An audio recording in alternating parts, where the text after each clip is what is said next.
Hello there. On this episode of the 411 from 441, I would like to discuss archetype and stereotype with a little bit of cultural acceptance mixed in. So let's start with archetype. So archetypes are classifications that we find in literature, and it goes all the way back and connects to the theatrical presentations. I also teach drama. So Thespis in Greece started to develop a process by which we would perform for one another. It became theater. Theater evolves into all forms of mass entertainment today. We've got television and film, and we still have live theater, fine arts performances, so on and so forth. When you deal with archetypes, you have to understand that it is an overarching classification more so than a specific opinion or tone that surrounds that group, and that's the difference between the archetype and the stereotype. So when I think of this, I usually relate to my students. The archetype would be something like, you could say, the academic.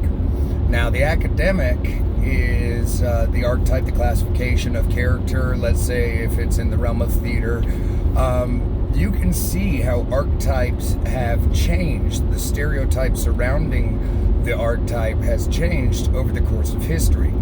The academics were once the most venerated members of society. You go all the way back to the monasteries, and the monks were the only individuals who had the academic knowledge to read and write.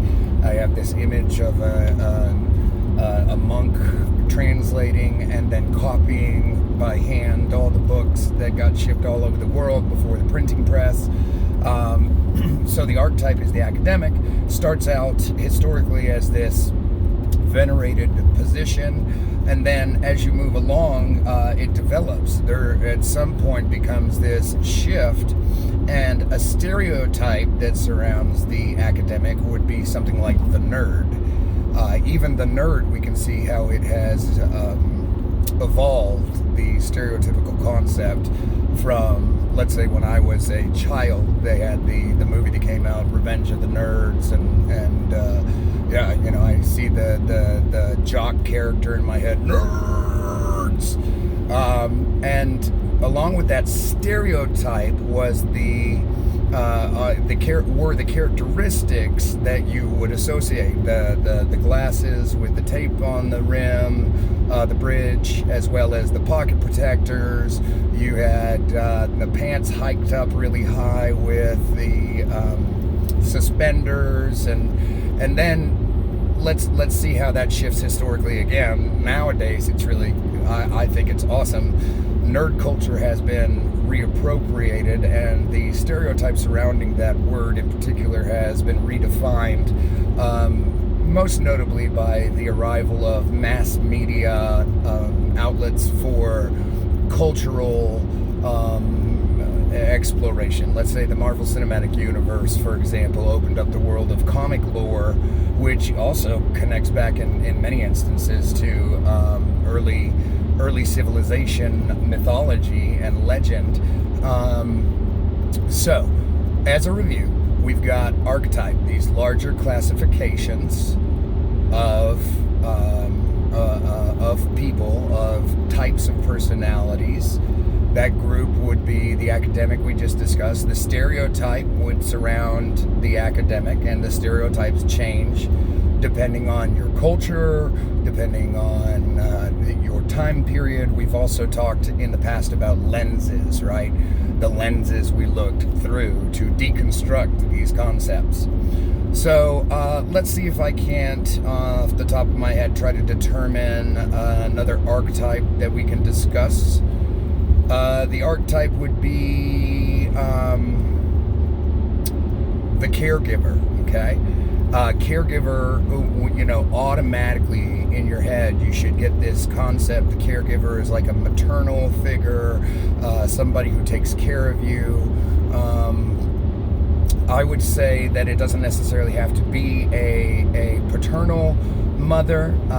For instance, the thing that pops into my head right now is Pocahontas, the Disney movie. If you've ever seen, Grandmother Willow would be the caregiver in that situation. She was caring for Pocahontas's emotional needs while she was struggling with decisions in relation to helping John Smith and so on and so forth. Stereotypes that come along with the caregiver. So it depends on what angle you take to get into that. Let's just use the mother stereotypes. Well, depending on how you were raised, mothers often get a bad rap. In particular, stepmothers. That's very cultural. It reaches back to our childhood stories of evil stepmothers and so on and so forth. So again, one more time, just to wrap this one up, archetype is an overarching classification that you utilize for different personality types and character types. And then stereotype is an opinion that's associated with various archetypes.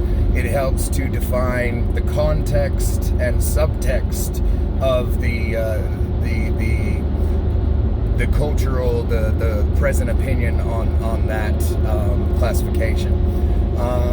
We can talk about this more in class. I would very much like, if you have the interest in this, look up a cursory Google search for archetype lists and stereotype lists. It's a fascinating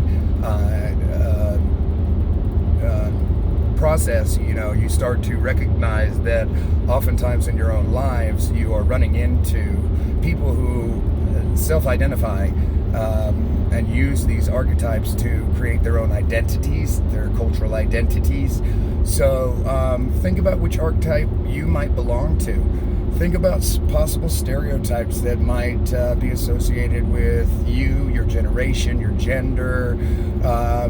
Think about how some stereotypes are based in fact and some stereotypes are not, and whether or not you conform to the stereotype of your particular group or archetype, or you are a cultural trendsetter and break from the stereotypes most often associated with your own cultural identity.